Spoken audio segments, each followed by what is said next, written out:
Welcome back to another episode of Next Level Mondays. Have you ever felt like you can't share the imperfections in your life because maybe you won't get the next client? Maybe people won't think you're successful. Maybe people won't want to hang out with you because you're not absolutely perfect. Have you ever gotten scared to put up a Facebook Live onto YouTube because when you were editing it, you found that you had tomato in your teeth? It happened to me last week. It still got posted anyway. Well, in this session of Next Level Mondays, I'm going to share why being too proud is a bad thing. So let's hang out for a moment and talk about this.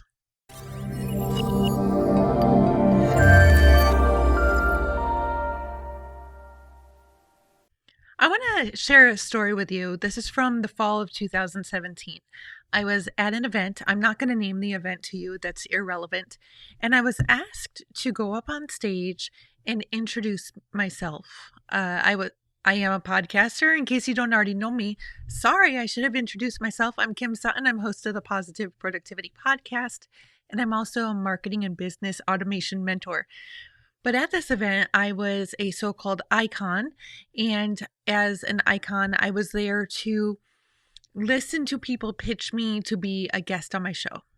Okay. So as an icon, I was asked to go up on stage and introduce myself, tell a little bit about my story. Well, actually, no, they didn't care about the story. I just shared it anyway, and tell what I was looking about on my show. And I started off by simply saying, I'm looking for people who are willing to be real, right? So many times people get onto podcasts, they get onto Facebook Lives, in their blog, and the only stuff that they want to share is the good stuff. There are so many social media profiles out there where you see, pictures of fancy cars and houses and a new Louis Vuitton bag and this and that. Well, I will tell you, I once had a dream of having a Prada bag because I thought that was going to be the status of success. That's what I would have if I were successful. I am way past that now. My purse, I don't even know what brand it is. I liked it and I got it at Goodwill for $25. I am proud to admit that. I have cats who do things that they shouldn't. I have kids who do things that they shouldn't. I spill my coffee all the time. Why the heck am I going to spend $4,000 on a bag when I can get a nice looking bag at the Goodwill? I'm not too proud to admit that. So anyway, I get up on stage and I shared that I'm looking for people who are willing to be real and to share the good, the bads, and the uglies from their life. And it was it was very quiet, okay? These people in the audience didn't know themselves or didn't know each other. Heck, some of them might not have even known themselves either. I still really didn't know myself. So to get around the quietness, I actually asked, I said, who here has ever had an eviction notice or a foreclosure notice or a disconnect notice on their utilities? And out of a room of, let me think, 250 people, I want you to take a guess how many people raised their hand. So again, I asked how many people here have ever had an eviction notice, a foreclosure notice, a utility disconnect notice, any of the above, a car repossessed. Repossessed. See, if I were too proud, I wouldn't do bloopers on my episode or on these either. I would just split. 4 people out of a room of 200 to 250 raised their hand to say that they had ever had any of those. Okay, 4 people out of 250 people is complete BS. And I know that because as soon as I got off stage and we broke for a break, left for a break, disbanded, whatever the word is, people started coming up and saying, thanks for sharing your story. Because what I told after that is that since I started my business, we had had eviction notices. I'll get to that in a moment. We had had a car repossessed. We had utilities shut off. If you haven't already heard the story, in the middle of, it was several years ago, so I can't remember when, it was wintertime and we didn't have money to pay the water bill. So we just didn't. And so the water was shut off. And thankfully, that day it had snowed outside, which in southwestern Ohio doesn't happen a lot in the winter. But long story short, my husband told my older boys, bring snow inside so mom can use the toilet. You can go pee outside. We had the water back on by the end of the day. But so many people won't share this stuff because they don't want people to feel like they're unsuccessful. So it was a story like that that I shared from the stage. And when people came up, they're like, Kim, thanks so much for sharing because I've been through that too. Well, it was a lot more people than just the 4 who rose their hand. When you're out there and you're sharing your stories and you share the struggles that you've been through, you can connect with people. Like I can see that somebody's watching right now and I hope I'm connecting to you. We lived in this house that we live in right now for, let me think, we moved in 2014. We lived here until, or it was until 2018 when we were actually able to buy the house. It is nearly impossible if you have poor credit, which I did because my first business totally fried my credit, to buy a house as an entrepreneur. I'm just being fully frank with you.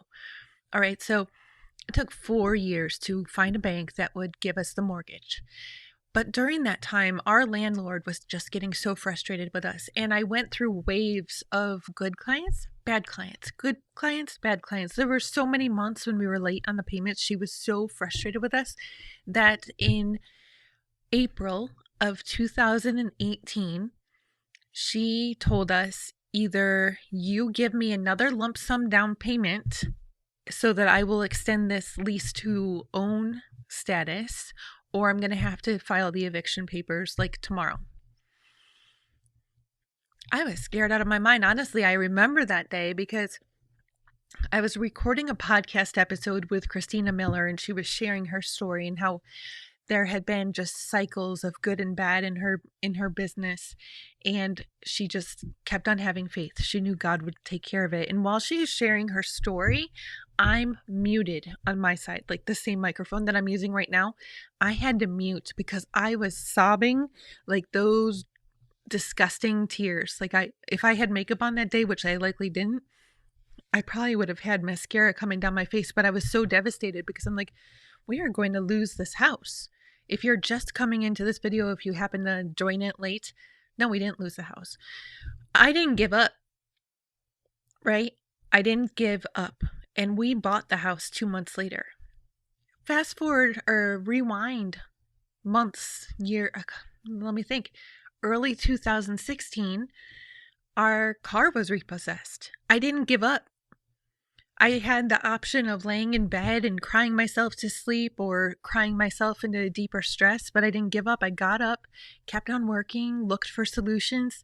And I remember it was right before Christmas of 2016 that we had to go to this huge, it's ridiculous, this huge impound lot between Dayton and Cincinnati, Ohio, and wait for hours. We had 3 young children and get our car back. But these are the types of things that a lot of people, a lot of entrepreneurs don't share. A lot of business coaches don't share. A lot of life coaches don't share. But I know that they go through it. I know even more so because, for example, I had somebody on my podcast. I'm not going to give any distinguishing factors about this person. But based upon their job title and what they do, you wouldn't think they would have any struggle. Here's the funny thing, though. I SEO optimize my site so well that this person's name, when somebody searches for it in Google, my site comes up higher on Google search results than that person's site does. And the reason why it's funny is because despite what this person does, I get collection calls for this person. I feel bad for them because they would probably be more successful in their field if they shared the struggles that they were going through rather than trying to pretend that everything's perfect. Hey, if I turn my camera right now, you are going to see a big mound of stuff that I basically just went off my desk from this weekend. I just spent the last 3 days in a live conference, and I had notes all over my desk, but I couldn't focus this morning, so I just went. If you look at my living room, actually no, my husband's been doing laundry all weekend, but usually you can see mountains of laundry.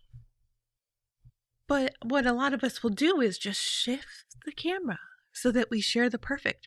Well, how about if we shift it back? What if we give the real life view of what we're going through?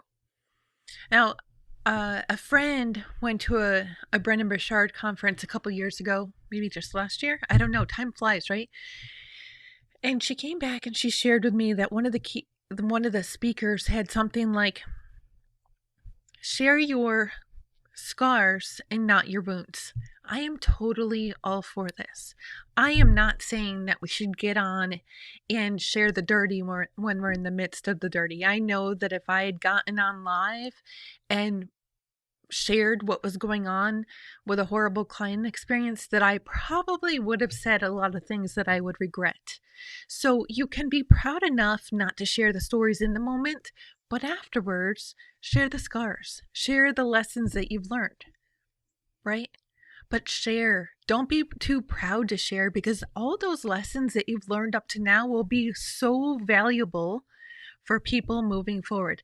It just occurred to me that I didn't check my mic. I guess it's working. Okay, it is working. I can see that. See, I am not too proud to share that last week I went live and there was no sound the whole thing. Lesson learned. Now you can make a note and hopefully learn from it. Check your mic, check your teeth to make sure you have no tomato in your teeth, but don't be too proud to share. You're not going to help anybody by pretending to be perfect. Period. I would love to know how this valued you. I would love to know what story you can share to help your audience. And I would just love your feedback. So share it in the comments down below. Give this video a thumbs up and come back next Monday for another episode of Next Level Mondays. I have a gift for you. If you go to nextleveltracker.com, you can find my Next Level Weekly Tracker.